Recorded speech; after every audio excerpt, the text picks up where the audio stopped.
right. I started it. So, thanks. I got it. We're good. I have helpers. I have a beautiful, busy house. Busy with people. Here we are. We've walked down the staircase. We are entering a fun zone of workshoppery. You all know, I hope, that I'm not very busy making skateboards right now. I'm taking advantage of this time in my life of not being super busy with skateboard making to talk about the things that interest us as skateboard makers. And I'm turning on some lights. Yesterday I reconfigured my overhead lighting. It's a funny thing.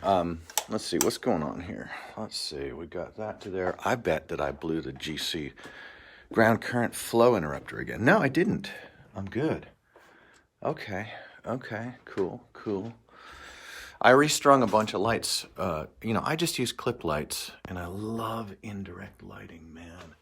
It's crazy, man. I love it. So that's not there. That's not there. I don't hear my... Let's see if this guy's still running. I had to switch out. Yeah.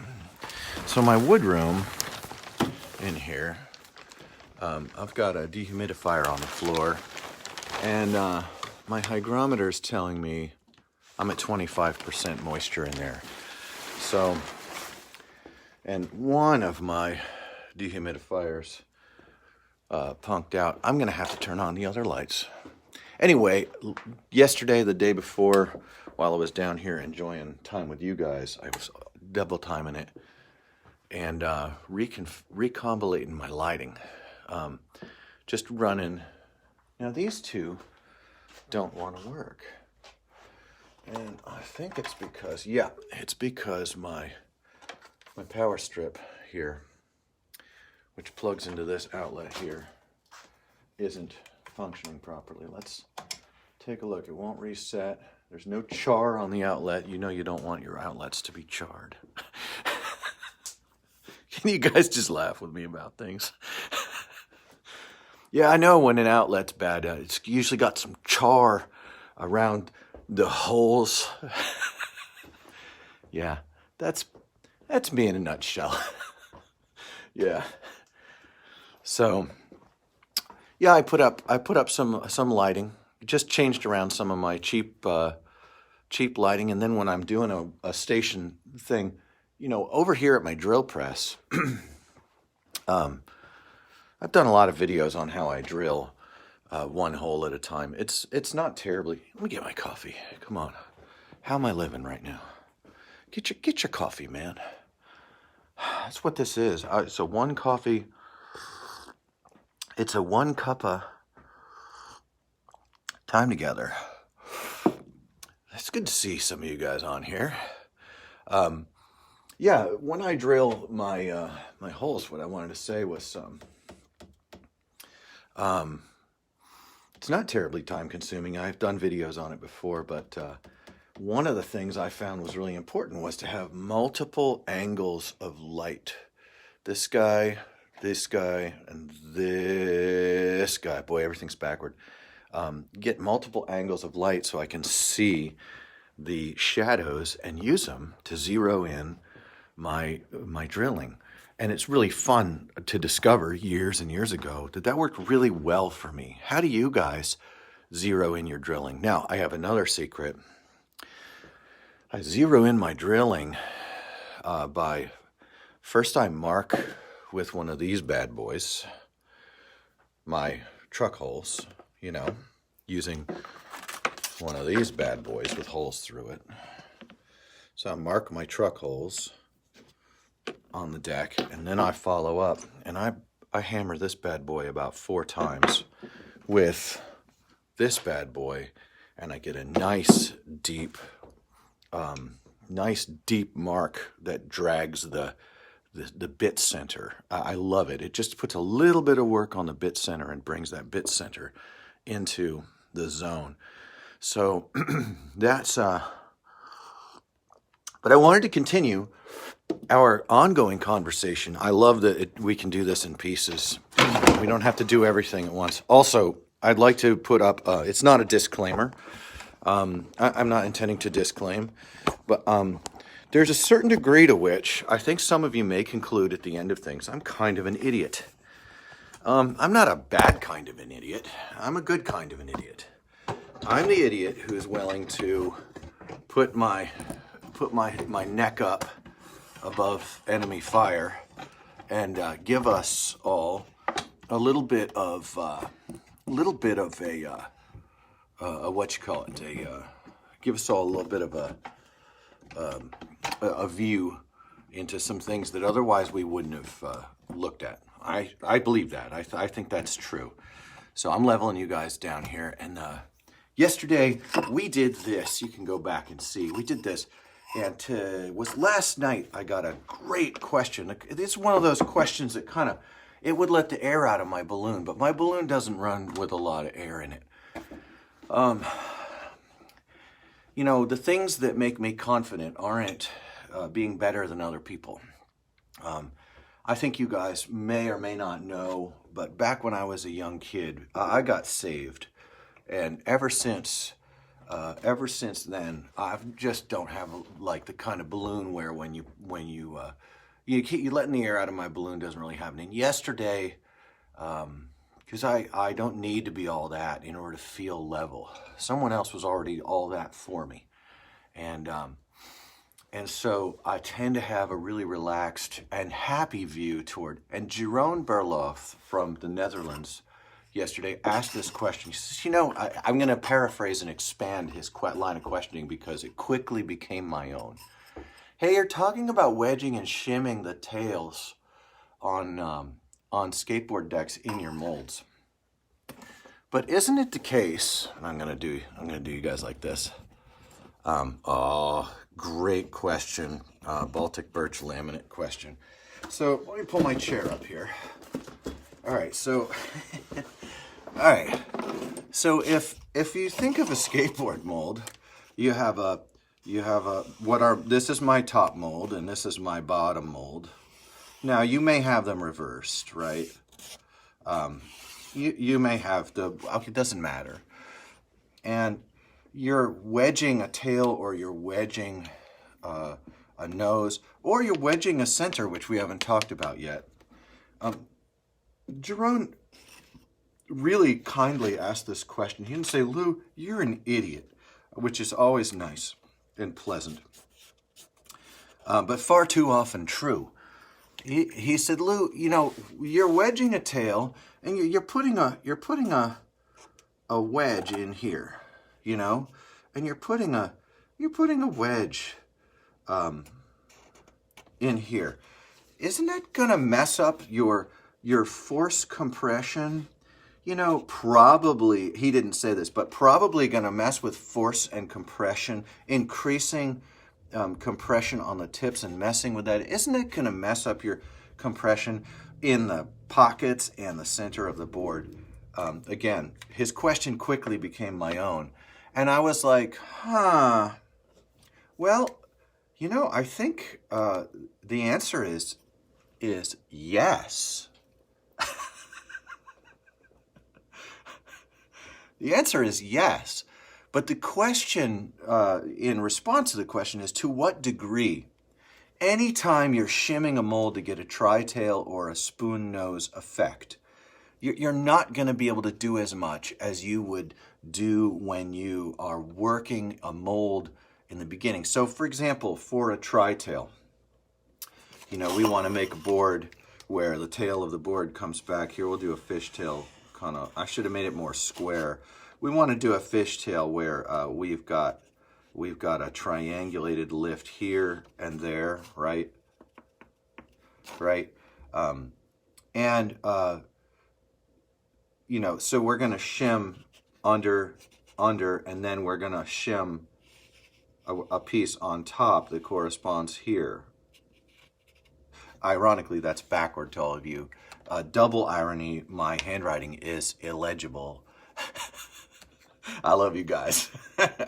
All right, so this is going to be accomplished with a piece that fits my mold in the one corner and a piece that fits my mold in the other corner, right? Two bottom wedges, remembering the orientation of my molds. I don't have them the other way.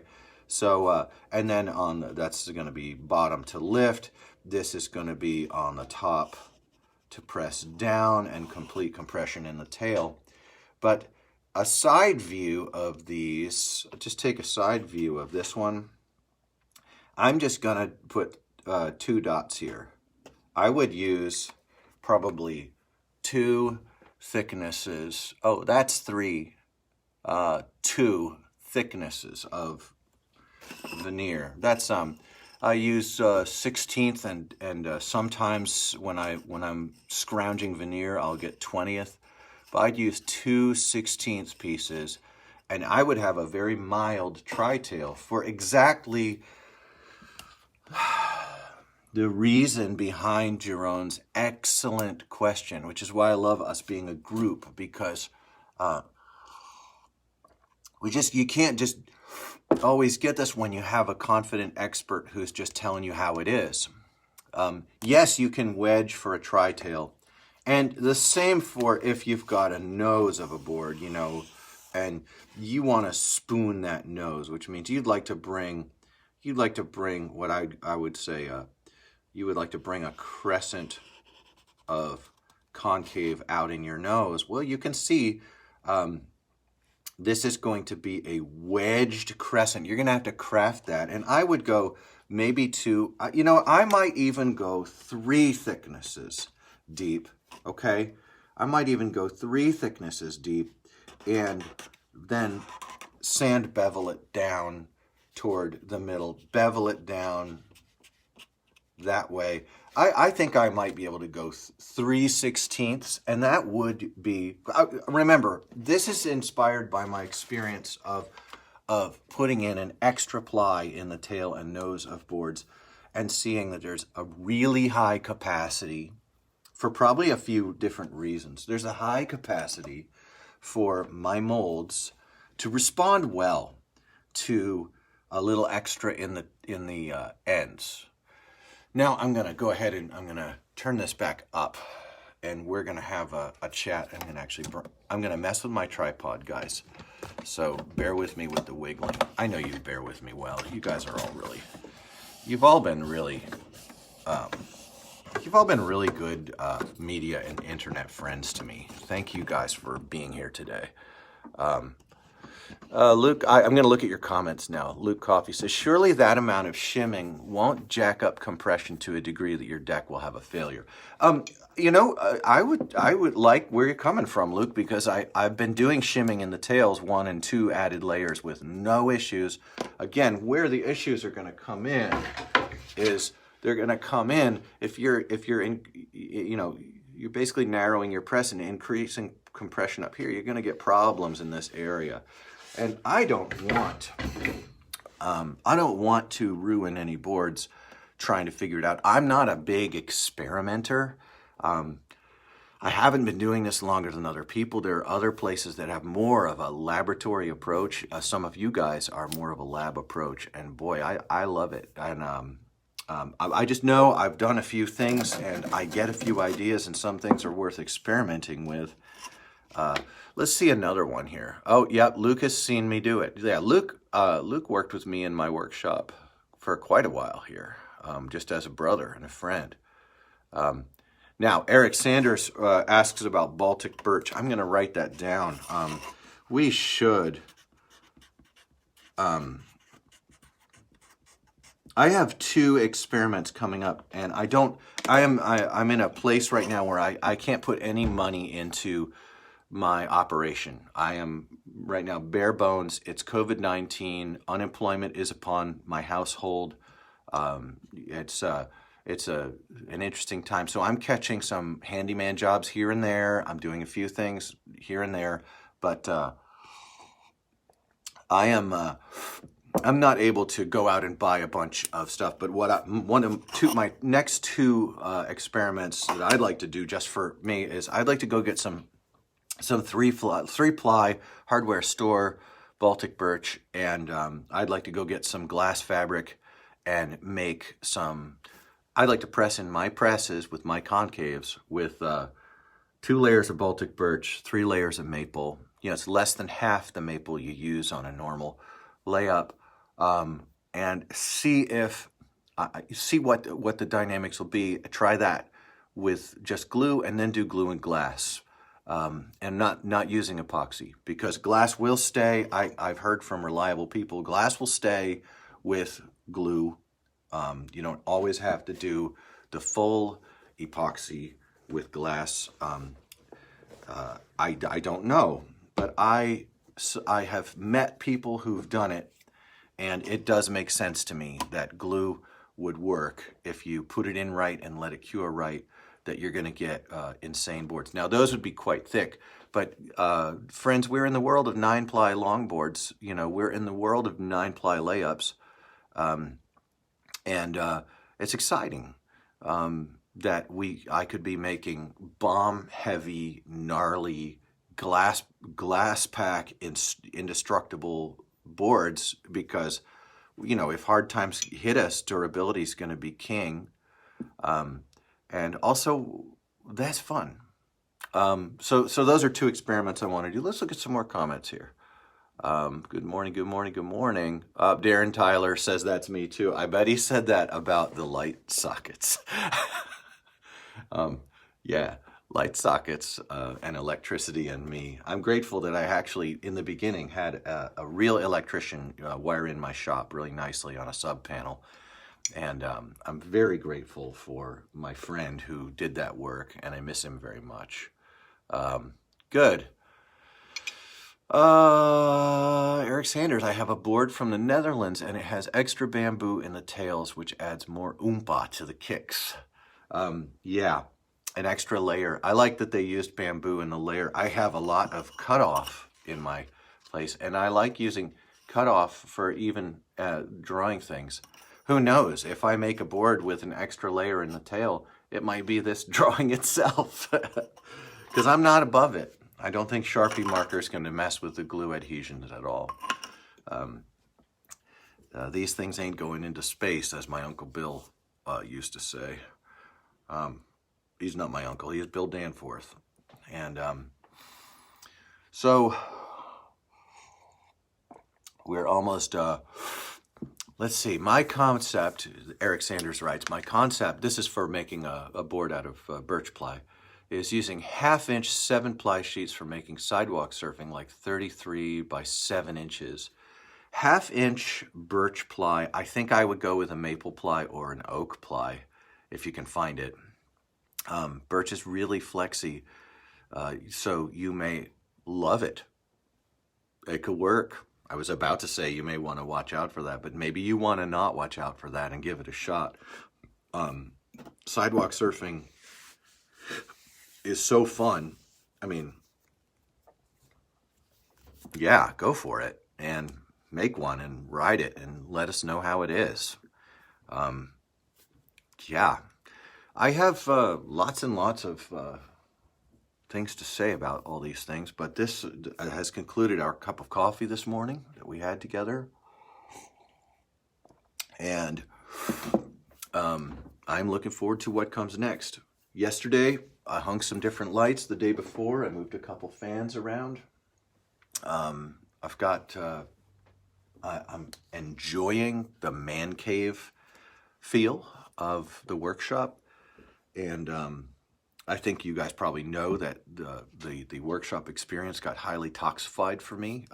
Really ran into some heavy, just hard to figure out how to go forward. And it feels much better, much more peaceful in here. And I'm having that's not about this place. It's about me. I'm growing. And I know you're growing too. So thanks for spending time with me over coffee. And thank you for just for being there and for helping each other along the way. It means a whole lot to me. Thanks, bud. Yeah, and everything's backward on here. I can't read your comments if I do the having camera thing. and your comments coming up mean just the world to me. So this is going to be us for a while until I figure out. Yeah. So thanks for being here. Good morning to everybody, and have a great day. I know it's after 10 o'clock, but I have a few things I have to take care of before I do our morning coffee. So this is not my first cup of coffee. Morning from Cali. Oh, Johnny. Good to see you, bud. Thanks for joining in. Johnny Manic, guys. Kind of killing it. Kind of killing it over there. Yeah, he is. Johnny, you're a treasure, dude. And I'm happy to see you drop in. Thanks for dropping in on the feed here, bud.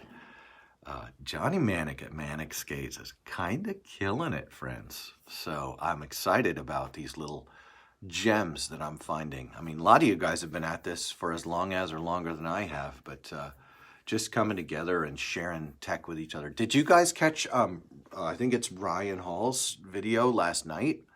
For a certain portion of it, he had his thumb over his microphone, which is a hilarious and classic mark of authenticity here in the Makers Movement. That was great. But Ryan is dealing with D-lambs. He thinks it's probably a mold defect, and I started a whole bunch of videos about it, working with sandwich mirror molds. Well, he's got a single mold with an air press, and I was like, duh, everything I said might be helpful to someone, but it isn't helpful to the guy I'm saying it to. And I love that. I love it when it becomes evident that I am super not all that in a bag of chips. And but together we're talking to each other, and if anything, it's a remedy for some of the loneliness and isolation that people are going through. If any of you guys are going through loneliness and isolation, I know I miss getting on my bike and going out and riding with people who ride my work. I'm shifting that paradigm. I'm going there again, but I'm not going to take it from the same angle. We'll see what we can do over the next year or two here. Because I want to go out on my motorcycle and I want to profile you, the classic American craft maker. That's what I want to do. So I'll probably put up some sort of patronage account or make some sort of way to make trips like that happen, because I'd like to go out to visit Johnny Manic and just do a whole thing on how he does his stuff. But first, I'll have to figure out if it's how to even, but just about everything I've done has been incredibly difficult to see how to get it to work. So doing another thing I don't know how to make it work is a good thing to do. And I figure in a few years, I'll be where I am. All right, guys. Thanks. I'll catch you soon.